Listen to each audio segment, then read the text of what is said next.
The state of our health, something we strive to improve and maintain, but sometimes inadvertently destroy.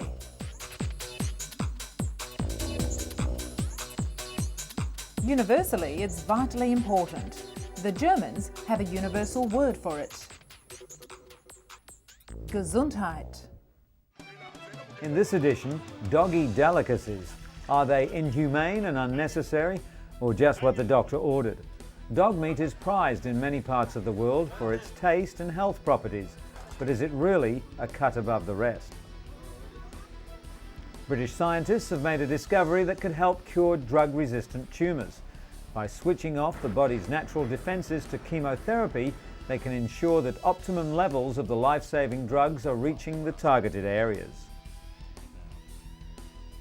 Over the past 12 years, Red Cross doctor Alberto Cairo has earned the nickname Mother Teresa of Kabul. During that time, he's seen 5 governments, survived 2 civil wars, and helped countless landmine victims to rebuild their lives. And the underwater exercise bike that dramatically reduces rehabilitation time, according to its German inventor. The secret lies in exercising in a weightless environment while the water reduces swelling at the same time.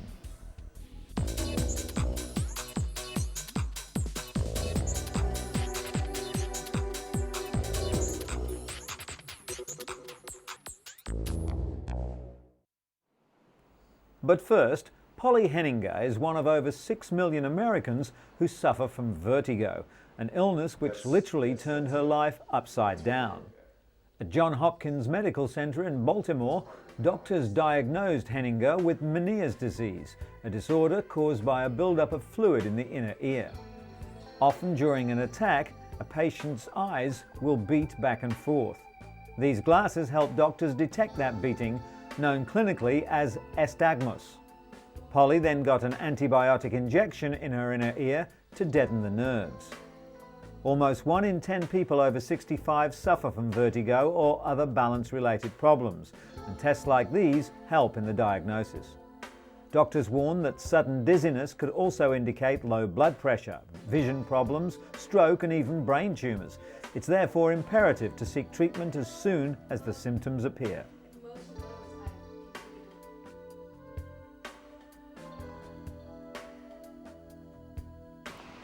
54-year-old Jean Carfora went deaf over a year ago.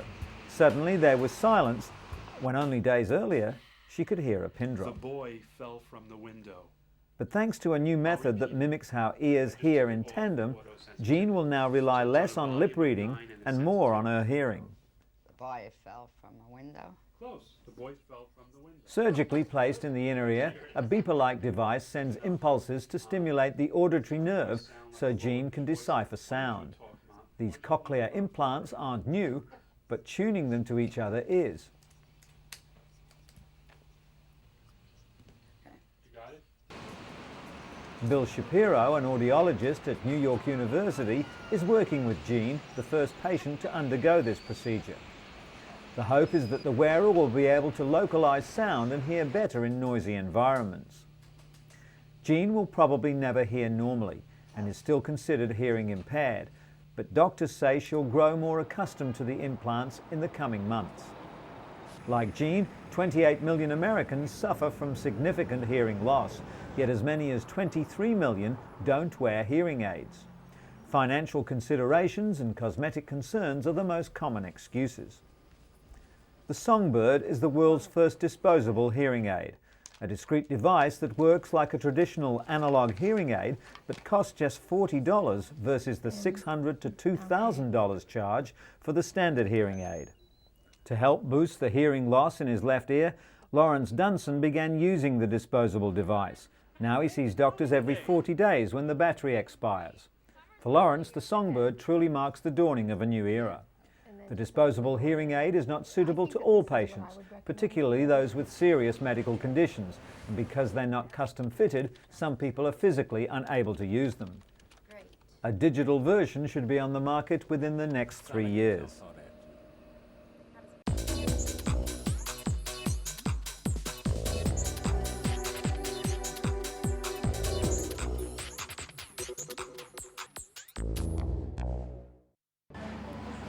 Ostrich is making its culinary debut in Chile, and the lean cuisine is becoming quite the rave at upscale eateries.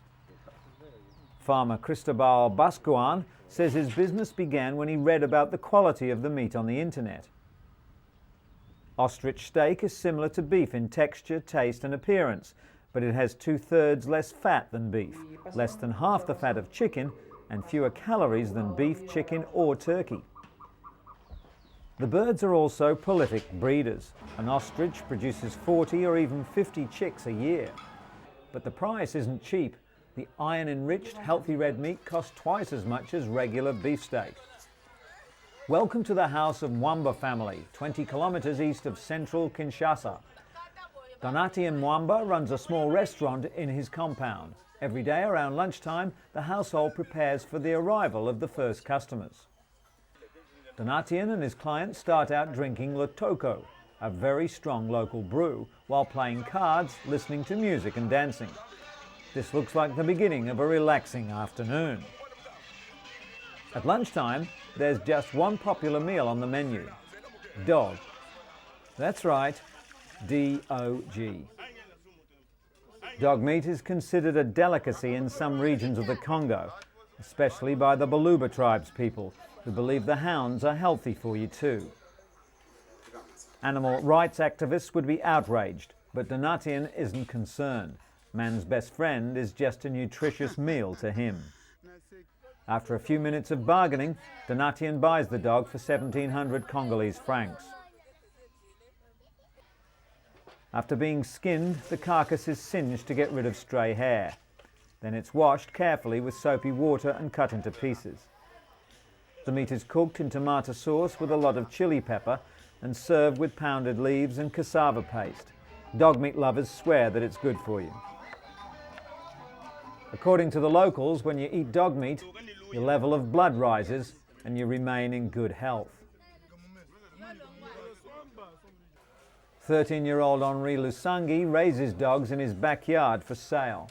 He sells puppies for the equivalent of $1.50 each. Henri has no shortage of customers. Today, even people who come from ethnic groups who don't usually eat it are adopting dog meat for economic reasons. The meat is thought to be especially nutritious and good to eat in the winter months because it heats up the body. Locals also believe it makes men strong and virile. In some countries, dogs are even beaten before being killed in order to increase the levels of adrenaline, which it's claimed will make a man more virile still.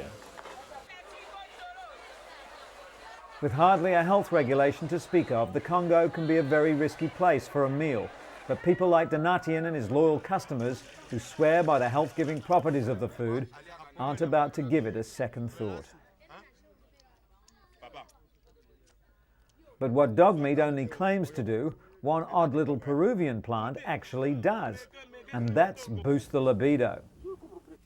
Researchers claim that maca, an ugly, smelly brown turnip found in the remote Andes, can boost a man's sex drive by up to 200%.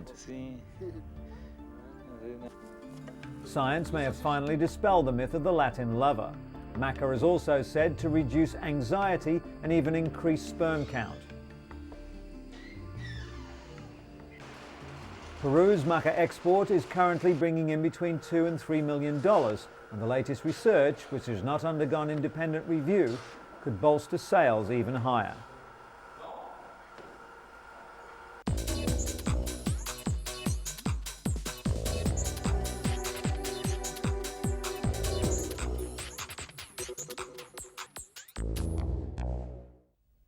Researchers at Boston's Children's Hospital believe they've discovered a new kind of cancer. Pathologists Sarah Vargas and Christopher French found a chromosomal swap in the cells of the tumour that makes this cancer unique. Researchers say this chromosomal translocation makes the cancer cells extremely aggressive. The disease has been documented in only 6 patients around the world. It started out with a simple sore throat for 13-year-old Isabella Calder, but nothing helped. Aggressive chemotherapy and radiation failed, and Isabella died 5 months later. Researchers are well on the way to locating the genes on the chromosomes where the abnormality occurs. This could lead to treatments for this and possibly other cancers. The real challenge will be to figure out why these genes break apart in the first place and how to halt the process once it's begun. To Queensland, Australia, the Sunshine State. But it's not all fun in the sun. 1 in 17 Queenslanders develops melanoma, the highest skin cancer rate in the world. Some people are especially vulnerable because of their genetic makeup. According to Dr. Rick Sturm of the University of Queensland, the gene that determines red or ginger hair, when coupled with a known skin cancer gene, vastly increases the risk of melanoma, and a cancer develops at a younger age. Hair colour isn't the whole story. Genetics can play tricks. People can carry the red hair gene and not have red hair. Childhood testing would give an early warning of a person's genetic predisposition to melanoma, but it can't determine how people will behave. Whether we have the gene or not, doctors advise that it's how well we protect ourselves in the sun that determines whether we face much risk or not. After discovering several growths on his skin, Jim Latrude began using a cream normally prescribed for external warts. Known as Aldara, it's been found to be effective in clearing up skin cancer. The cream works by boosting production of certain naturally occurring proteins which help healing. Jim has had patches of non-melanoma cancer for 8 years. He used to have them surgically removed, but now prefers the cream. Unlike surgery, the cream treatment retains the skin's pigment, so the treated area is protected from the sun. Clinical trials have shown Aldara to be 90% effective at treating non-melanoma skin cancer, and it's hoped it'll gain FDA approval in around 2 years' time. And scientists at the Imperial College in London claim they've made a discovery that could cure drug-resistant cancerous tumours and save thousands of lives. Most types of cancerous tumours respond to chemotherapy, but they can later develop resistance to drugs, which makes effective treatment difficult. A key protein has now been identified which actually fights against treatment. The P-glycoprotein stops the chemotherapy from doing its job, killing the cancerous tumours. This new discovery means that scientists can develop drugs to block the protein, allowing the chemotherapy to destroy the cancer. Doctors believe this discovery will help treat many types of cancer, such as breast, prostate and leukemia. According to the World Health Organization, cancer is a leading cause of death in most industrialized countries. Worldwide, 10 million people contract the disease every year, with lung, stomach, liver and breast cancers being the biggest killers.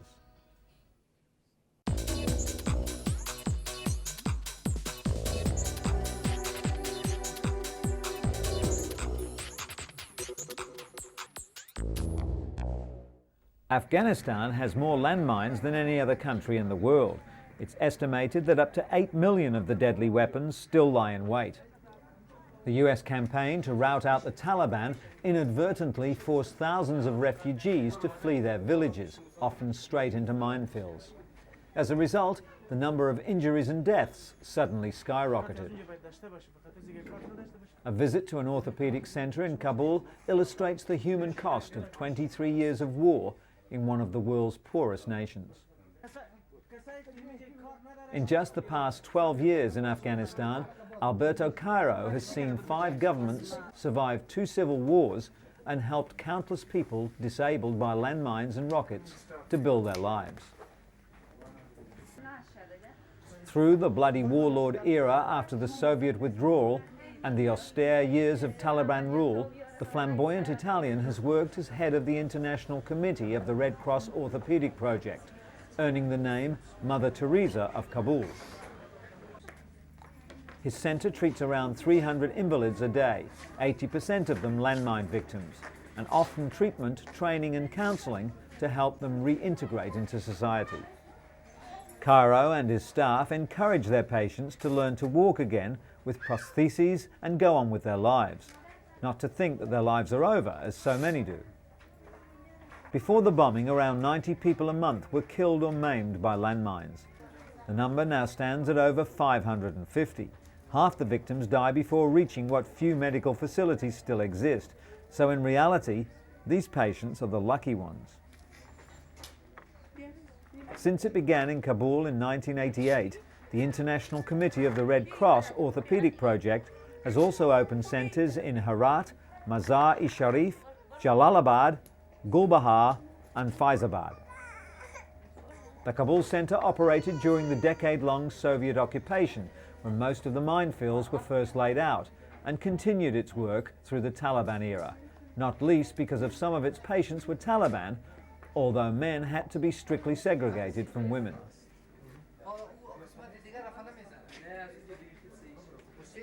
As well as manufacturing and fitting prosthetic limbs, the centre provides jobs in its workshops and rehabilitation rooms to disabled people. According to Cairo, himself a former lawyer from Turin who retrained as a physiotherapist to join the Red Cross project, the centre only employs disabled people as a form of positive discrimination. He believes it shows everyone that disabled people can work as well as their able-bodied countrymen and women. The Taliban eventually forced Cairo to leave Kabul a few days after the September 11th attacks on the United States, but he was back by the end of November, a few days after the Taliban fell. Cairo breathed a sigh of relief when a new interim government under Hamid Karzai was sworn in soon after that, with a mandate to rebuild the nation with a massive injection of international aid. The World Bank recently estimated that Afghanistan needed at least $9 billion to rebuild its economy and basic infrastructure.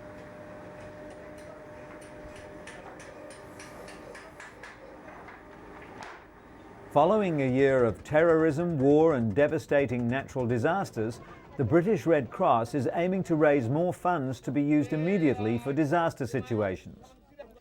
Not all disasters receive international press, limiting the capacity for charities to raise money. Through their new Disaster Fund initiative, the British Red Cross hopes to be able to respond quickly to anyone in need around the globe. Recently, for example, an earthquake hit southern Peru, and 60,000 people were left homeless. It didn't get much news coverage, but it did devastate an entire community. Within 48 hours, 50,000 blankets were sent from the British Red Cross to the Peruvian Red Cross to support those affected.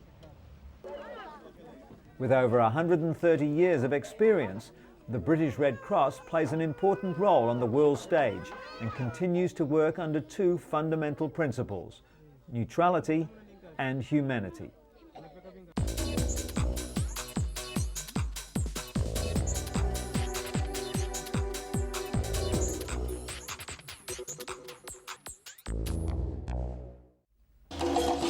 African dance coupled with step aerobics is helping Deborah Bono's students dance their way to health and fitness. Her husband Gene provides the beat for the class.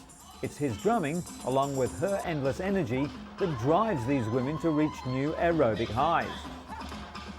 Bono started teaching the class about 5 years ago, when a client asked her to come up with something a little different. She used a dance background to design Afro-Caribbean step.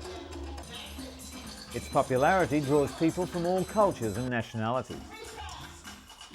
The couple have even produced 2 workout tapes to promote their exercise system around the world, in the hopes that it will be enjoyed by people in their living rooms and in the gyms.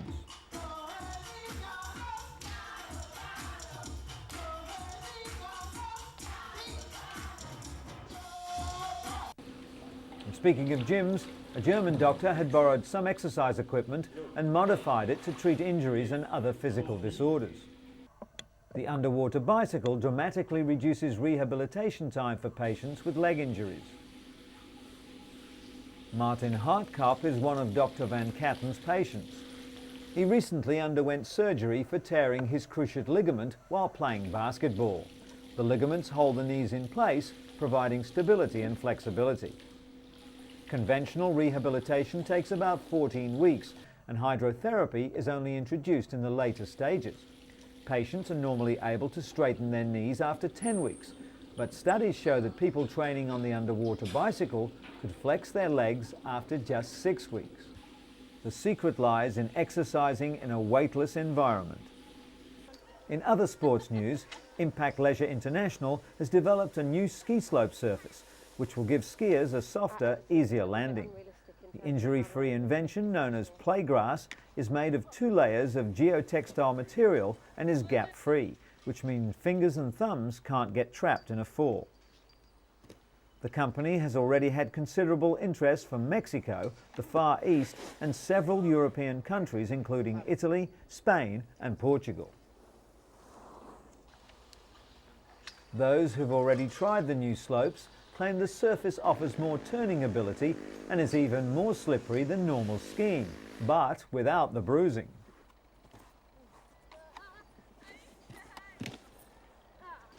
Playgrass is an ideal surface for beginners who can be somewhat apprehensive about flying down a snow-capped peak, while seasoned skiers tend to be more adventurous on the man-made surface, as they're less likely to hurt themselves.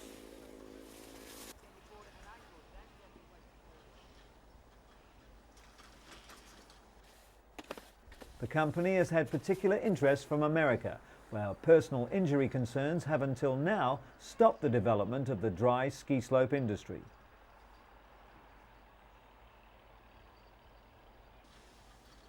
And finally, in sports medicine, the illegal use of performance-enhancing drugs has taken a dangerous turn, thanks to gene therapy. It seems that winning is in the genes after all.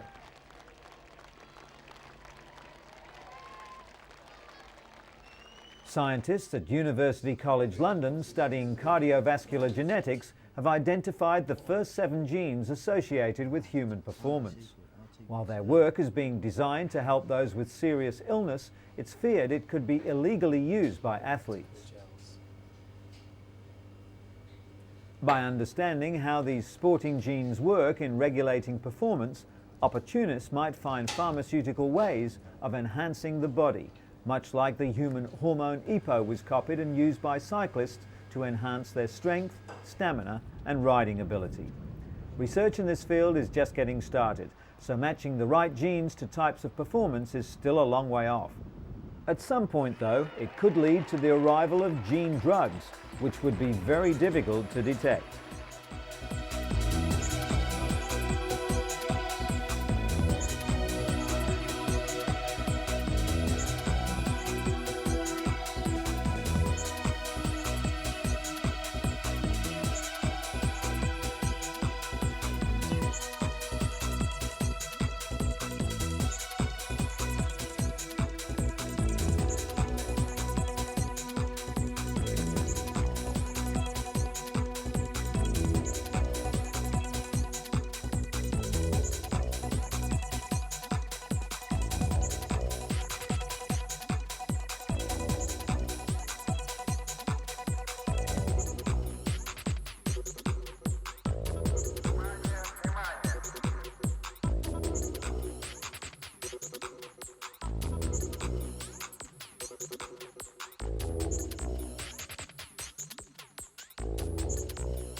Teamed up with Zeus, a surgical robot, to remove abdominal tumours with minimal invasion and exceptional precision. Russian President Vladimir Putin has called on his countrymen and women to take up sport and cast off the nation's image as unhealthy drunkards who are dying well before their time. 35 years ago, in a quiet suburb of London, the modern hospice movement was born. St Christopher's Hospice is still at the centre of the movement, setting the pace in research into pain and innovative ways of helping the terminally ill and the bereaved. And a recent study conducted on 2,000 women showed that those over 24 with no history of heart problems were at a slightly higher risk of having a heart attack if they were on oral contraceptives.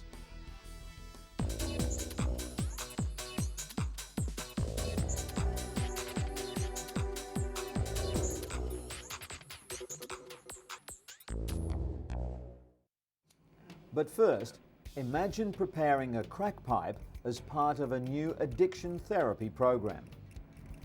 The drugs are fake, but the cravings are real. This is ERP, Exposure Response Prevention, a rather unconventional therapy. 38-year-old alcoholic Elle begins her session with relaxation exercises. Then she repeats personalized mantras called cognitive scripts, which drum in the many reasons to quit. If I continue to use, I will die. If I continue to use, I will die. Then it's the hard part. She's confronted with the drug which ruined her life. ERP flies in the face of conventional therapy, but according to these addicts, the only way to beat their drug demon is to literally face it head on. Counselling isn't always enough for alcoholics, and some need medication too. A new study has called into question whether the popular drug naltrexone, often prescribed to recovering alcoholics to suppress their cravings, really works. Research in the New England Journal of Medicine found that older men who drank heavily for over 20 years often didn't respond to the drug. All volunteers in the study, whether they received the drug or a placebo, underwent individual counselling and were encouraged to attend Alcoholics Anonymous, a key component in treatment.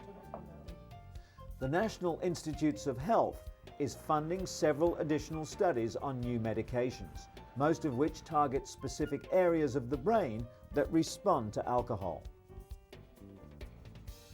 And speaking of drugs, a new study concluded that a popular vitamin supplement can actually be bad for you. The American Medical Association has indicated that too much vitamin A could double older women's chance of hip fractures. Most damaging was vitamin A found as retinol in vitamin supplements, fortified cereal, liver and fish oils. Vitamin A in the beta-carotene form of leafy green vegetables had no link. Researchers found that postmenopausal women with the highest total intake of retinol had double the risk of hip fractures than women with the lowest intake. Doctors aren't sure why, but some think that too much retinol vitamin A either inhibits the body's calcium absorption or affects bone cell production. Doctors advise patients to continue taking multivitamins as they can prevent other diseases. Patients should also choose beta-carotene sources of vitamin A or limit their retinol sources to 500 micrograms a day. Speaking at a news conference in Berlin, German and American lawyers announced their plans to bring forward an amended class action against Bayer Pharmaceuticals in the United States. Bayer's cholesterol-reducing medication Lipobay has allegedly led to the deaths of at least 50 people worldwide and to health defects in at least 2,000 patients. The lawyer representing the German victims, Michael Vitti, told journalists that the lawsuit will be presented to a court in Minneapolis. Vitti stated it was important to provide both German and international victims of the Bayer medication with an equal chance of being compensated under American law. Just recently, Bayer had to take Lipobay off the market due to unsolved deaths allegedly caused by it. The US lawyer Kenneth Moll, working with Vitti on the case, stated that Lipobay had been developed and tested by the US Bayer branch of the Bayer Corporation, and accordingly, the case should be tried in the US. Currently, more than 50 deaths worldwide seem to be connected with Lipobay, despite Bayer's claims that a connection cannot be proven. The lawsuit will not only be directed against Bayer AG and Bayer Corporation, but also against Europe's biggest pharmaceutical company, GlaxoSmithKline. SmithKline Beecham has been accused of having participated in the sale and marketing of Lipobay in the US throughout the past decade.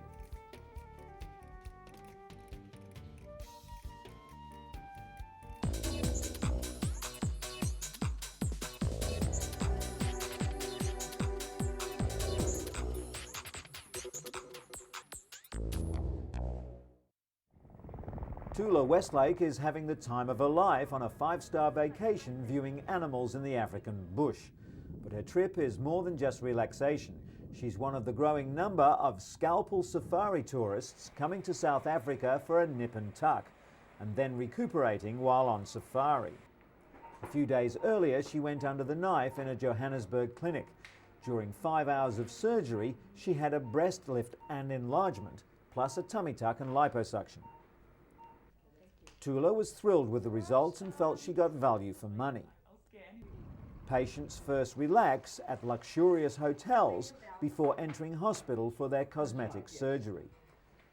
During this procedure, an inch of skin was removed from either side of the face and the muscles were pulled back. It's not going to be painful. The patient recovers in hospital before the safari begins. The mix of adventure and cosmetic enhancement is bringing much needed revenue to the beleaguered South African economy. And the future has arrived for those who can afford it at a Mexico City hospital, where Zeus, a surgical robot, can remove abdominal tumours with surgeons operating at long distance and with minimum invasion. Zeus became operable in Mexico City last September and is the same robot used in the first ever long-distance surgery in which a doctor in New York removed the spleen of a patient in Strasbourg, France, some 6,000 miles away. Zeus and 3 other new devices make up a family of robots used in minimally invasive surgeries. With high-precision instruments, doctors work through 5 to 10 millimeter incisions instead of fully exposed abdomens. Popular wisdom advises against starting anything at midpoint, but surgery starting at the navel makes it easier to introduce a camera to the abdomen. The technique has been refined to the point of having this procedure performed as routine. Sitting at a chair in front of the controls, surgeons maneuver the robotic arms to remove damaged tissue, suture the cut and return the stomach to its proper position.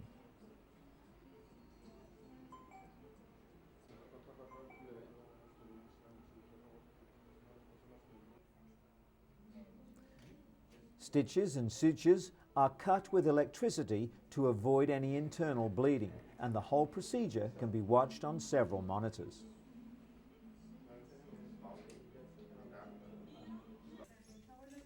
Surgery concludes successfully, while 30 similar procedures are pending approval all around the world. And our surgical rounds end today with a tall order from a short woman. We're at the Sinai Hospital in Baltimore, Maryland, where internationally known surgeons Dr. Paley and Dr. Hetzenberg will perform a limb lengthening procedure on 20-year-old Meredith Jones. Meredith suffers from achondroplasia or dwarfism and stands 127 centimetres tall, but over the next 3 years she hopes to grow 25.4 centimetres taller. During the procedure, Paley will place 3 screws into Jones's humerus bone. To aid in the procedure, doctors will rely on imaging technology to show them the exact placement of the screw. Together, the surgeons have performed more than 4,000 of these operations and can complete their work on a limb in less than an hour. Dr. Paley carefully breaks Meredith's bones and locks them into place with an external fixture.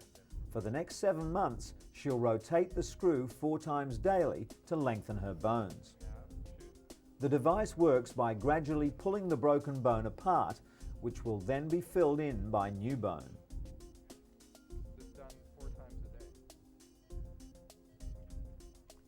The stark contrast between these 2 young women, a former patient who's completed the 3-year limb lengthening process and another patient just beginning the procedure, shows the dramatic results of this cutting-edge surgery.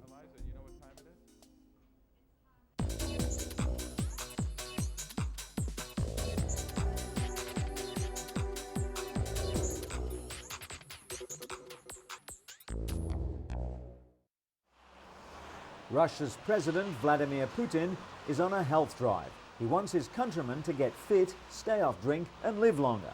The leader's recent statement was aimed at drinkers and smokers in Russia, where it's not unusual to see people of all ages smoking and drinking beer, sometimes in the morning on their way to work. Putin, the first Kremlin leader who is known to despise alcohol and cigarettes, told a meeting of the country's state council recently that the state of the nation's health was shameful. The Russian president, a black belt in judo and a keen skier, has called on political figures to take the lead in promoting a healthier lifestyle for all Russians. Some politicians have been quick to respond to the president's call. Russian Deputy Premier Valentina Matvienko and ultra-nationalist politician Vladimir Zhirinovsky recently took part in a cross-country skiing competition with their leader. The core of the problem is that sports in Russia have all but fallen off the political radar screen since the breakup of the Soviet Union. Latest statistics must make for unhappy reading back at the Kremlin. Only 10% of Russia's 150 million people take part in sports. Average life expectancy is 59 for men and 72 for women. But Russian women don't live longer because they're fitter. It's just that alcohol kills the men first. It's a rich irony that today's Russia boasts world-class athletes, including many professionals scattered all over the world. But this elite band of sports professionals has no grassroots in Russian society itself. Over the past decade, the country's sports facilities have been neglected and are crumbling due to the lack of funding, a far cry from Mother Russia's former glory.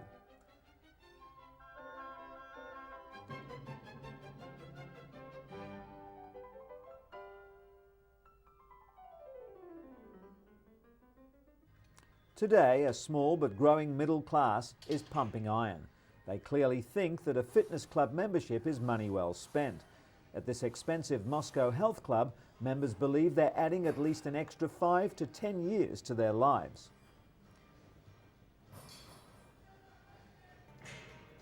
The problem is, health clubs with state-of-the-art facilities are priced well above the means of ordinary Russians, and affordable sports facilities are almost non-existent in small Russian cities. At one of Moscow's few junior gymnastic schools, 8 to 10-year-old girls twirl batons and do stretching exercise. It's a Soviet-era sports facility, but the best that the parents of these children can afford. Putin has called on Russian businesses to help fund cheaper and more widely accessible sporting facilities. The nation's health has now become a matter of public policy.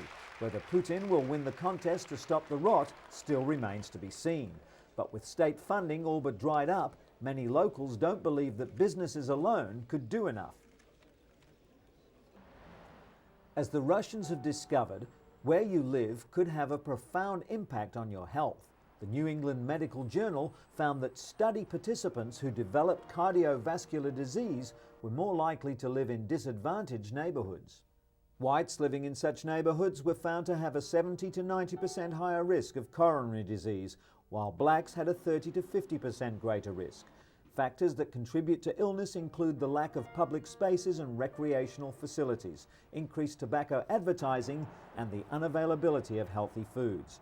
Researchers also believe that exposure to noise, violence, and poverty can contribute as well.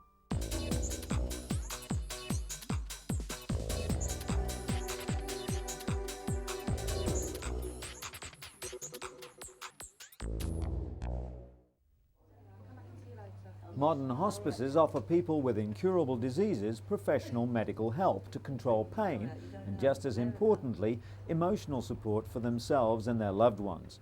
But it wasn't always like this.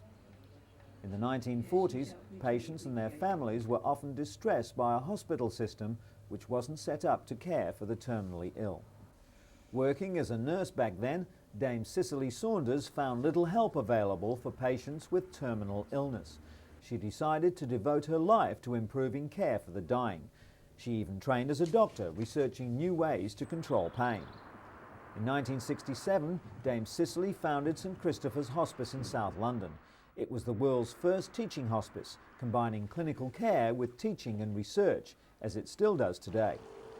St Christopher's cares for over 1,600 patients a year.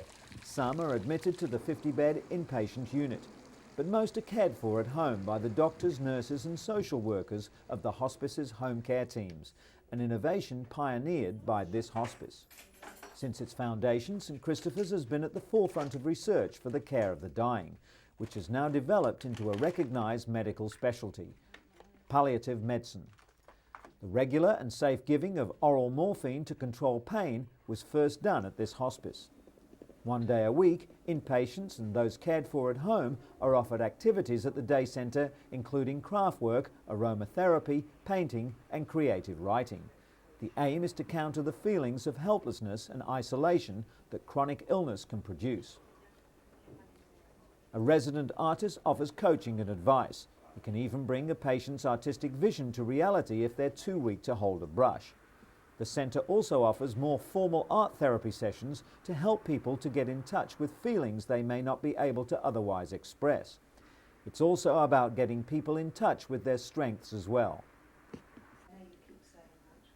The supportive and positive atmosphere of the hospice comes as a welcome surprise to many who come here. Over 50,000 health professionals have passed through the various palliative care training schemes run by the hospice, and despite the vast number of books, journals and reports available, they find that the patients are still the best teachers. Now there's a growing interest in the needs of the dying in developing countries, especially with the increasing burden of AIDS-related deaths. 70% of the world's hospices are now in developing countries, and St Christopher's offers training for all. The idea is to take the latest research based on clinical experiences and adapt them to various communities around the world. The Hospice Information Service offers advice to members on all aspects of setting up and running a hospice. It also puts travelling patients in touch with hospices overseas. A recent St Christopher's patient who wanted to make a final trip to Kenya before she died was able to find out about a hospice in Nairobi. Care at the hospice is completely free of charge, while half their running costs come from the government. The rest is raised by the staff. Last year, St Christopher's won the Conrad Hilton Prize.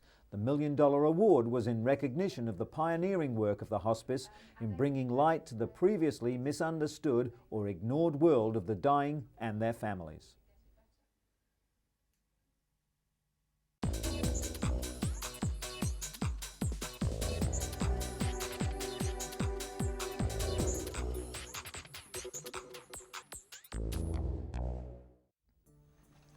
Each year, more than 220,000 people die of sudden death in the United States due to cardiac arrest. Death occurs from an abrupt loss of the heart's ability to pump. Scientists have long known that high levels of free fatty acids can trigger irregular rhythms in people with heart disease. But in a recent French report, healthy men with elevated levels of free fatty acids are also at a higher risk of sudden death. Free fatty acids are released into the bloodstream when needed for energy. In low amounts, they're not considered dangerous. One beneficial dietary fat, omega-3 fatty acids, found in fish like salmon and tuna, may actually also help lower a person's risk of sudden death. Researchers are now suggesting that routine measurement of free fatty acids may help identify individuals at high risk of sudden death. Another study just published in the New England Journal of Medicine confirms that women with no previous cardiac problems who take oral contraceptives have a slightly higher risk of heart attack. There has been debate for some time surrounding the effect of the pill on women's cardiac health. Evidence that it may cause blood clots in the heart first appeared in the 1960s. Since then, manufacturers progressively lowered the doses of estrogen. According to gynecologist Dr. Nancy Garber, the benefits still outweigh the risks, but women should still consult their doctor. This study, conducted on nearly 2,000 Dutch women, showed that those over age 24 with no history of heart problems were at a slightly higher risk of having a heart attack if they're on oral contraceptives. If they also smoke, have high cholesterol, diabetes or high blood pressure, the risk is nearly 13 times greater. 2 recently approved hormone-based birth control products for women are now on the market in the United States. The birth control patch and a vaginal ring both release estrogen, so they too may increase the risk of heart problems.